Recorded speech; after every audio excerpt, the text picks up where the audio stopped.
Today, we're learning that repeated claims by city leaders about the pumps did not tell the whole truth. Here's just a few of the comments made in public over the weekend. All the pumps are operational, and we're doing everything we can to pump the water down.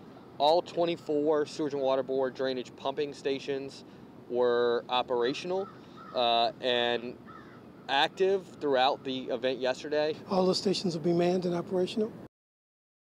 Now, after all those assurances over the weekend, the city today admitted that not all of its 121 pumps were in fact working Saturday. Investigative reporter Katie Moore broke the story that 7 pumps were down for maintenance before a drop of rain fell.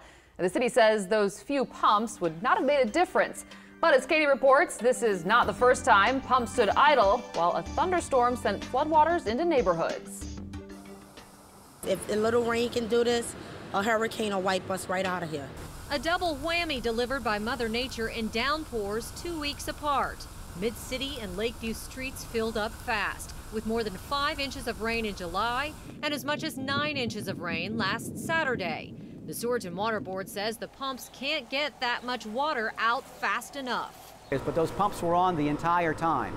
I appreciate that in some areas it didn't look like that, but they were on and they did work the entire time. But when pressed, Sewage and Water Board Superintendent Joe Becker admitted 7 of the city's 121 pumps were down last Saturday for maintenance.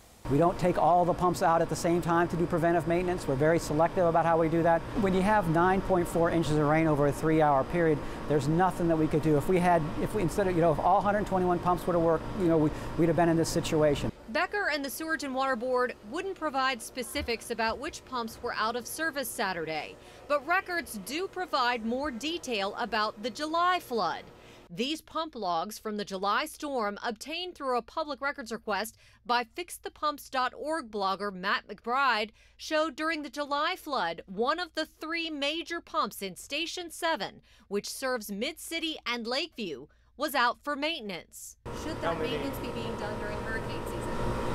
Yes, the preventive maintenance should be doing year-round, around the clock. We don't want to have a situation where the rain is not able to function, or a pump is not able to function just because it's hurricane season. An interoffice memo shows Deputy Mayor Cedric Grant signed off on the nearly $600,000 contract to do maintenance work on the 4 of the city's pumps in April.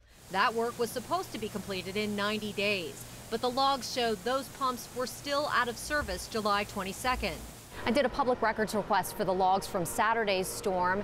A spokeswoman for the Sewage and Water Board says much of the information in those logs will be part of what we hear at the City Council meeting tomorrow. Katie Moore, Eyewitness News. Well, late tonight, the Sewage and Water Board answered our detailed questions about those down pumps, saying there were 8, not 7 drainage pumps out of service. The 2 in New Orleans East, 1 in Algiers, and 3 on the East Bank. Becker says despite the system operating without those 8 pumps, it was still pumping water out at max capacity.